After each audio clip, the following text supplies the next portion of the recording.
Hi everyone. তো আজকে বেরোনোর কারণ হলো আমরা যাচ্ছি ক্ষুদিরাম মেলাতে। অ্যাকচুয়ালি আজ আমরা মামা বাড়িতে এসেছিলাম পিকনিক করার জন্য।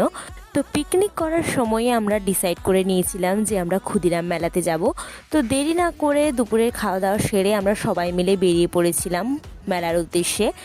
তারপর আমরা অটোতে করে একদম চলে গেলাম মেলাতে। তো শেষ দিন হওয়া সত্ত্বেও ক্ষুদিরাম মেলাতে যে এতটা ভিড় হবে আমরা এটা এক্সপেক্ট করিনি। যাই হোক, সেই মেলাতে যাওয়ার মতো ভিড় ঠেলে ঠেলে আমরা বিভিন্ন দোকানে ঘুরলাম। তবে শেষ দিন হওয়ার জন্যে অনেক কিন্তু দোকানগুলো উঠে গিয়েছিল মেলাতে। তো মেলাতে গিয়ে কিছু কেনা হোক বা না কেনা হোক, মেলাতে যাওয়ার একটা আলাদাই মজা। তো আমরা মেনলি বিশেষ করে মেলাতে যাই খাওয়া দাওয়া করার জন্য। তো অনেক কিছু দেখার পর, কিছু কেনাকাটার পর আমরা চলে গেলাম আমাদের মেন কাজ সারতে, সেটা হচ্ছে খাওয়া দাওয়া। তো পরপর পাপড়ি চাট, ভেলপুরি, ফুচকা এগুলো খাওয়ার পর নিজের একটু ক্লিপস নিয়ে আজকের মতো দিনটা আমাদের শেষ হলো। And let me show you আমি কি মেলাতে কিনলাম। তো প্রথমেই ছিল দুটো শর্ট কুর্তি, এগুলো আমি সেলাই পেয়েছি 150 টাকা করে।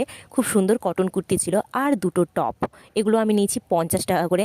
আমার ভাগ্য ভালো ছিল যে আমি এই দুটো খুঁজে পেয়েছি, কারণ এত ছিল। যাই হোক, এভাবেই আমাদের দিনটা কেটেছিল। ভালো লাগলে অবশ্যই লাইক করো। টাটা।